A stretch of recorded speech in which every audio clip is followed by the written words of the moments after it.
Hello friends, बहुत बहुत स्वागत है आप सभी का। तो हम लोग शुरू करेंगे पॉलिटी। हम लोग अनुच्छेद 3 तक पढ़े थे, क्योंकि अनुच्छेद 3 का ही एक भाग होता है कि राज्यों की गठन या फिर पुनर्गठन कैसे की गई, राज्य कब कब कौन से बने थे। तो एग्जाम के पॉइंट ऑफ व्यू से बहुत ही ज़्यादा इंपॉर्टेंट होता है। इसको हम लोग थोड़े ही शब्दों में देख लेते हैं। सबसे पहले हम बात करें कि राज्यों के मांग को लेके कि राज्य की जो है मांग कहाँ से उभरना शुरू होती है। तो जो कि भाषा के आधार पे जो है मांग शुरू होने लगी जो है जब हमारी देश आजाद हुई उसके बाद ही से। किसके आधार पे? सबसे पहले हमने बोला भाषा के आधार पे। भाषा के आधार पर राज्यों की मांग शुरू होने लगी कि हमें अलग, जैसे कि जो है आप जानते हैं ये जो दक्षिण भारत ये पहले हुआ करता था, ये पूरा जो है यहाँ से मद्रास प्रेसिडेंसी शुरुआत होता था और बहुत ज्यादा जो है होता था। तो इस मद्रास प्रेसिडेंसी जो होती थी, तो उस समय जो मद्रास प्रांत बना जब हमारे जो है आजादी के बाद, तो इसमें तेलुगु और तमिल भाषी बहुत ज्यादा थे। तो आपने अक्सर भी देखा होगा कि जो है आपको अगर दूसरे देश के लोग मिले या फिर दूसरे ऐसे कोई भाषा के लोग, उनकी बातों को ना तो आप ज्यादा जो है समझ पाएंगे, न तो उनकी बातों को जो है आप अच्छे से जो है फील कर पाएंगे। तो समस्या ये होगी कि अगर कभी हमने देखा है कि जो है अंग्रेज अगर आते हैं, अगर उनको हिंदी नहीं आती है तो हम लोग गाली दे देते हैं। अगर मान लीजिए, वैसा हमने दिया नहीं है, लेकिन मान लीजिए कि अगर हमने गाली दे दिया तो उनको कुछ समझ में नहीं आएगा। और मान लीजिए हमने कुछ अच्छा शब्द बोल दिया और उनको जो है कुछ कहीं ऐसा लगा कि भाई ये हमको बुरा भला कह रहा है, या किसी ने गाली दिया उनको लगा कि बहुत अच्छा हमको कह रहा है। कुछ भी हो सकता है जब जो है भाषाएं नहीं समझ में आती हैं। तो समस्या ये थी कि भाषा के आधार पे जो है मांग शुरू होने लगी जो है सबसे पहले कि भाई दक्षिण में ये स्टार्ट हुआ था कि हमें भाषा के आधार पे अलग राज्य जो है हमें करिए। ये जो है तेलुगु भाषी लोगों ने जो है मांग करना शुरू कर दिया था।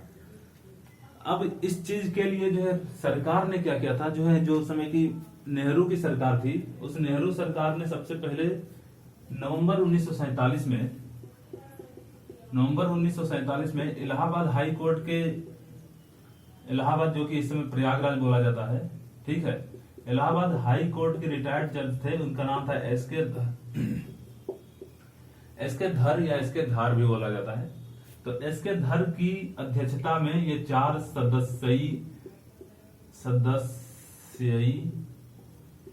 सदस्यीय एक जो है एक कमेटी बनाई, एसके धर समिति बोला जाता है। और इस एसके धर समिति को जो है समय दिया गया कि आप जो है इसका जो है देखिए कि अगर हम भाषा के आधार पर राज्य बनाते हैं या फिर न बनाए तो इससे क्या जो है समस्या होगी या फिर क्या हमें फायदे होंगे। ये पूरा जो है इनको रिसर्च करने के लिए दिया गया। इसके धर समिति ने अपनी रिपोर्ट 48 में पेश कर दी, दिसंबर 48 में। लगभग लंबा समय लिया इन्होंने। 1948 में जब इन्होंने अपनी समिति रिपोर्ट पेश कर दी, तो रिपोर्ट में फाइनली सारी कंक्लूजन के बाद यही लिखा था कि भाषा के आधार पर जो है राज्यों का गठन उचित नहीं है। हाँ, आप भाषा के आधार पर न करके प्रशासनिक व्यवस्था के आधार पर करिए, एडमिनिस्ट्रेटिव सिस्टम के आधार पर करिए, ताकि जो है प्रशासन करने में हमें आसानी हो, उस हिसाब से करिए। तो ऐसा इन्होंने अपना रिपोर्ट किया। तो इन्होंने क्या कहा कि भाषा के आधार पर क्या है, भाषा के आधार पर नहीं होना चाहिए। किस आधार पर होना चाहिए? प्रशासनिक व्यवस्था के आधार पर। इस समिति ने, एसके धर समिति है। अब इसकी रिपोर्ट को जब आई तो लोगों, जो उस समय के नेता जो मांग कर रहे थे, उन्होंने जब इसकी रिपोर्ट को देखा तो उनका मांग और तेज हो गया, वो लोग इसका विरोध करने लगे। तब जो है हमारे उस समय जो गवर्नर थे, वायसराय या गवर्नर बोल दीजिए, राजेंद्र प्रसाद, तो राजेंद्र प्रसाद ने जो है जयपुर में एक और समिति गठित की कि भैया जो है हो सकता है इसके धर समिति ने कुछ कमियां छोड़ दी हो या फिर कुछ उनको ना ऐसा पॉइंट दिखा हो। तो इन्होंने जो है 3 सदस्यीय एक और कमेटी गठित की थी जयपुर से, राजेंद्र प्रसाद ने। इस एसके धर समिति के बाद कौन सी वो समिति थी? उस समिति का नाम था जेवीपी समिति। जेवीपी, जे से जवाहरलाल नेहरू, वी से वल्लभ भाई पटेल और पी से पट्टाभी सीतारमैया।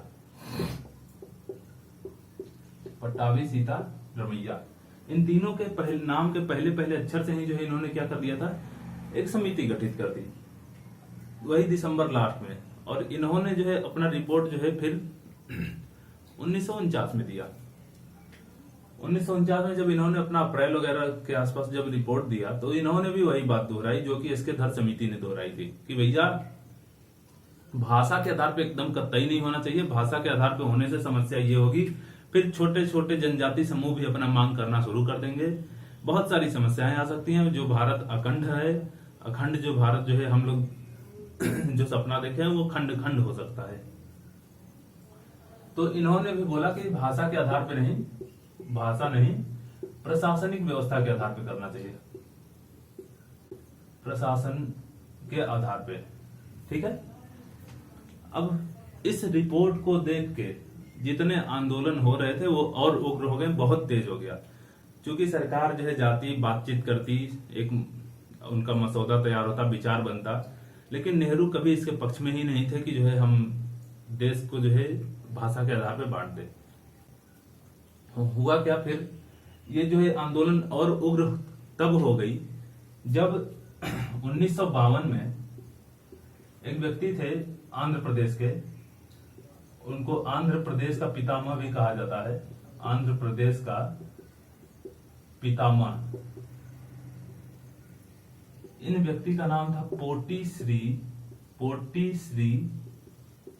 रामुलु, पोटी श्री रामुलु या फिर पोटी श्री रामलुलु भी बोला जाता है तोड़ फोड़ के। तो पोटी श्री रामुलु जो थे, इन्होंने जो है क्या किया था कि ये 56 दिनों के भूख हड़ताल पे चले गए, कुछ भी नहीं खाया पिया। इन्होंने जो है बोला कि हम आमरण अनशन करेंगे तब तक जब तक से कि सरकार हमारी बातों को न मान ले।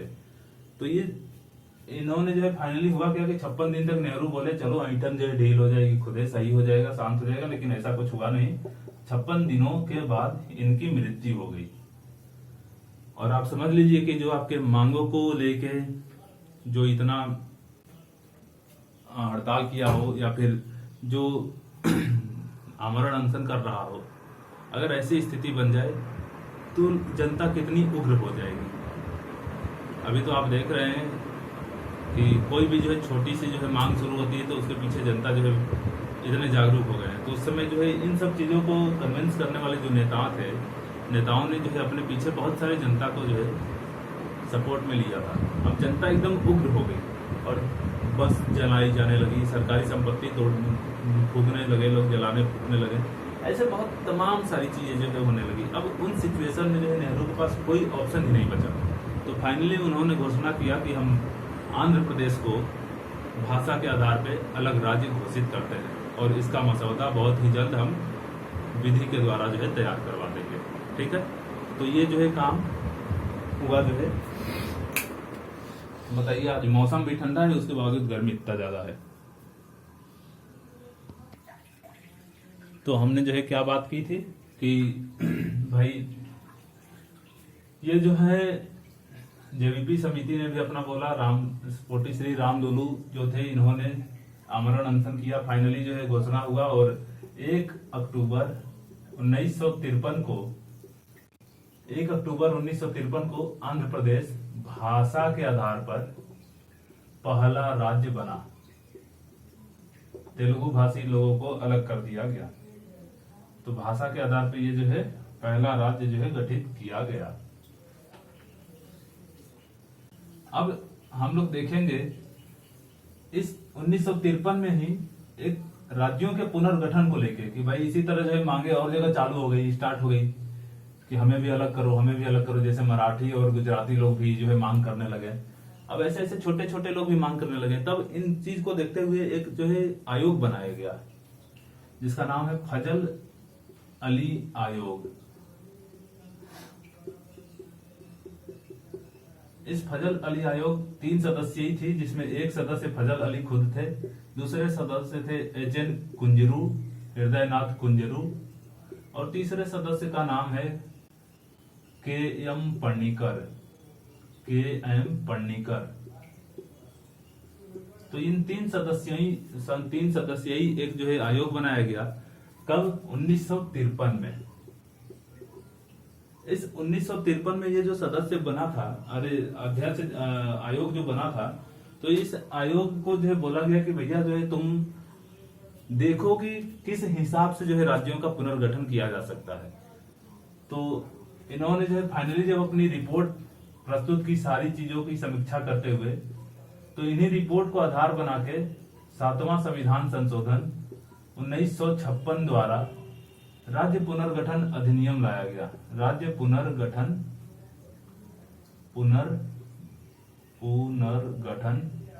अधिनियम 1956, राज्य पुनर्गठन अधिनियम 1956 लाया गया। अब इसके तहत जो है बोला क्या गया, इस जो है फजल अली आयोग ने क्या बोला कि भारत में राज्यों का बंटवारा होना चाहिए, भाषा के आधार पे भी होना चाहिए, भाषा के आधार पे, बट एक राज्य एक भाषा नहीं, एक राज्य एक भाषा नहीं होना चाहिए। कहने का मतलब जोन में बांटिए, जैसे नॉर्थ ईस्ट जोन है, उत्तरी पूर्वी जो है उसकी असम, सिक्किम वगैरह जो ये सब है, मिजोरम, नागालैंड, इन सबों को एक ग्रुप में रखिए। नॉर्थ इंडिया एक ग्रुप में रखिए, साउथ इंडिया एक ग्रुप में, मिडिल इंडिया, इस तरह से जो है, ठीक है। ये नहीं कि एक राज्य है या फिर एक जो है क्षेत्र है तो उसकी एक भाषा को तो फाइनली इन्होंने प्रशासन के आधार पे ही बोला। इसका कहने का मतलब यही है, प्रशासनिक व्यवस्था सही होनी चाहिए, प्रशासनिक व्यवस्था जो है इससे सही होगी। तो इसके आधार, इसको भी बोला जाता है कि ये प्रशासनिक व्यवस्था के आधार पे बोला गया, लेकिन इन्होंने भाषा के आधार को भी मान्यता दी, लेकिन एक राज्य एक भाषा नहीं। तो इस एक राज्य एक भाषा नहीं का सीधा अर्थ ही हो गया कि प्रशासनिक व्यवस्था की दृष्टि से, भाई यूपी है, यूपी में बहुत सारी भाषाएं हैं। आप देखेंगे तो पूर्वी साइड में, छत्तीसगढ़ साइड में जो बॉर्डर लगता है आपका एमपी वाला, बुंदेली भाषा बोली जाती है, बघेलखंडी भाषा बोली जाती है, पश्चिमी यूपी में अलग भाषाएं हो जाती हैं, पूर्वी यूपी में अलग है। तो इस तरह से तमाम, तो एक राज्य जो हमारा है वो एक भाषा नहीं होना चाहिए, ये बात जो है इन्होंने बोली थी। और फजल अली आयोग की रिपोर्ट को ही जो है 7वां संविधान संशोधन 1956 द्वारा क्या किया गया था, लाके अपना जो है राज्य पुनर्गठन अधिनियम बनाया गया। और उसी समय, उस समय जो है भारत में इसके तहत 14 राज्य थे और 6 केंद्र शासित प्रदेश थे। केंद्र शासित प्रदेश से उस समय दमन दीव इस समय शामिल नहीं था। 7वां केंद्र शासित प्रदेश जो है उस समय दमन दीव शामिल नहीं था। अब इसके बाद की बातों को हम समझते हैं। अच्छा, हमने जो बताया है कि आंध्र प्रदेश पहली राज्य बनी थी, तो उस समय आंध्र प्रदेश की राजधानी कुर्नूल हुआ करती थी, बाद में हैदराबाद हुआ, और अब तो वर्तमान में आप जान रहे हैं कि 3-3 राजधानियां हो गई हैं, ठीक है, एक विशाखापट्टनम, एक कुर्नूल और एक अमरावती। तो अब हम जो है बात करते हैं इसके आगे कि कौन से राज्य कब बने थे, कब कैसे लाया गया था। 2 मिनट का ब्रेक लेते हैं, तो हम लोग इसके बाद की बात करते हैं। तो हमने बताया कि 1954 में जो है सबसे पहले हमें कौन सा, हमने ये बात बता चुका है आपको वैसे कि फ्रांस से हमको पांडिचेरी जो था केंद्र शासित प्रदेश वो मिला था। 54 के बाद अब जो है फिर भी जो है लोगों की मांग तेज हो गई थी, मराठी और गुजराती बोलने वाले की। तो सबसे पहले अब जो है इसके बाद 1960 में उन्हीं को अलग किया गया। तो महाराष्ट्र जो है, महाराष्ट्र और गुजरात ये दो जो है राज्य थे। तो आपका जो है सबसे पहले इसको क्या किया गया था कि महाराष्ट्र को अलग बनाया गया यहां से जो है काट के ओहो,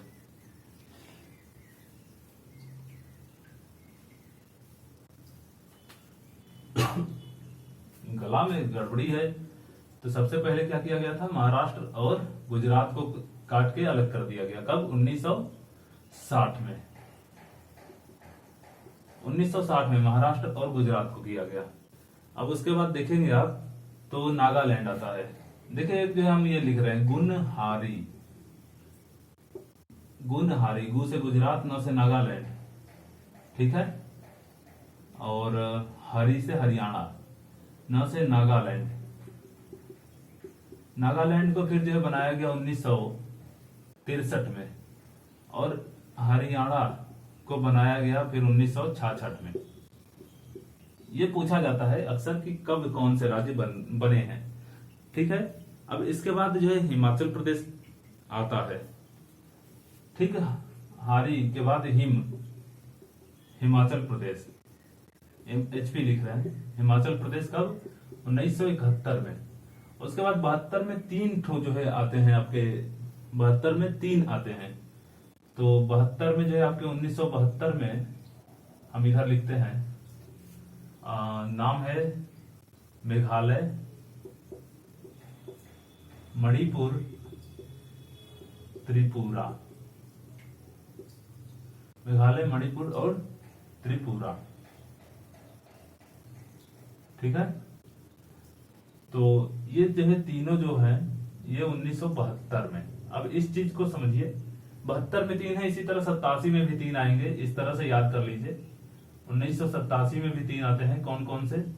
एक गोवा, जो कि जो है पहले ही 1961 में आजाद हो गया होता है, गोवा, दमन दीव सब, लेकिन उसको मान्यता जो है राज्य की मिलती है 1987 में। एक मिजोरम और एक अरुणाचल प्रदेश, अरुणाचल, ये 3 इस समय आएंगे और ये 3 इस समय, ठीक है। तो बाकी जो है बीच में 75 जो है बच जाता है। 1975 में कौन आया है? सिक्किम। सिक्किम को हमने जो है अगला जो है राज्य बनाया था। तो इस हिसाब से अगर हम लोग जो है देखेंगे तो 14 राज्य थे, बाद में 15, 16, 17, 18, 19, 20, 21, 22, 23, 24, 25, 26 हो गए। इतना खतरनाक कैसे हो गया? ठीक है। अच्छा, ये तो 14 में जो है काउंट होता था, महाराष्ट्र तो पहले से ही था ना, गुजरात से गिना जाएगा, तो 25 ये हो जाएंगे और 3 तो बाद में 2000 में लगाया गया था। भाई महाराष्ट्र को हम हटा देते हैं, ठीक है, क्योंकि बंबई प्रेसिडेंसी हुआ करती थी, बंबई प्रेसिडेंसी से काट के गुजरात में 1960 बनाया गया था। तो 2000 में जो है फिर 3 राज्य बनाए गए थे, कौन से? छ से छत्तीसगढ़, छत्तीसगढ़, उसके बाद ऊ से उत्तराखंड और झ से झारखंड। ये 1 तारीख को बनाया गया था 2000 में, नवंबर में ही है, सब नवंबर में है। 1 नवंबर, 9 नवंबर और ये 15 नवंबर, ये डेट याद रखिएगा। 28वां राज्य ये था। फिर बाद में हुआ क्या? 2 जून 2014 को तेलंगाना बना दिया गया। तो तेलंगाना जो है कब बना है? 2 जून 2014 को। और ये सब किस प्रोसीजर से बने हैं? वही अनुच्छेद 3। समझ में आई बात? एक बार फिर से रिपीट करते हैं। गुजरात देखिए ऐसे, गुन हारी हिम, तो गु न हारी हिम, हिम मतलब हिमाचल प्रदेश, ठीक है। हिमाचल प्रदेश के बाद जो है क्या है? 72 वाले आएंगे। तो मेघालय, मणिपुर और त्रिपुरा, कुछ भी याद कर लीजिए कोट फोट बना के भाई, ऐसे याद कर लीजिए, मेघ मणि लेके कुछ भी ऐसे, ठीक है। तो त्रिपुरा, मेघालय और मणिपुर ये हो गए। मिजोरम, गोवा और अरुणाचल 87 में आ जाएंगे, बाकी 3 तो ये आ जाएंगे। CUJ, ठीक है। और उसके बाद जो है आपको जो है लास्ट में तेलंगाना आ जाएगा। वर्तमान में कितने राज्य हैं? तो वर्तमान में जो है फिर से 28 राज्य हो गए हैं, और जम्मू कश्मीर जो राज्य था वो हट गया, और 28 राज्य वर्तमान में और 9 केंद्र शासित प्रदेश। ऐसी स्थिति भारत की वर्तमान में है, ठीक। तो अब हम लोग इसके आगे चलेंगे। तो हम इसको मिटाते हैं। अब इसके बाद होता क्या है कि फजल अली आयोग जो थी 1956 में जो बनी थी, उसने एक कॉन्सेप्ट और लाया था कि भाई आगे जो है चल के इनके लिए जो है फिर से भाषाओं पे जो है मांग ना होने लगे, इसलिए 5 जोन में बांट दीजिए इंडिया को पॉलिटिकल डिवीजन के हिसाब से। उसको क्षेत्रीय परिषद बोला गया, क्षेत्रीय परिषद, रीजनल काउंसिल। और इस क्षेत्रीय परिषद में जो है 5 भागों में बांटिए भारत को, और 5 भागों में बांट के इसको प्रशासन की दृष्टि से, ताकि आगे जो है चल के कोई समस्या ना हो, ऐसा जो है करके, इसलिए क्योंकि कोई समस्या ना हो और फिर जो है बाद में हमारा जो है अखंड भारत बना रहे, तो कुछ इस हिसाब से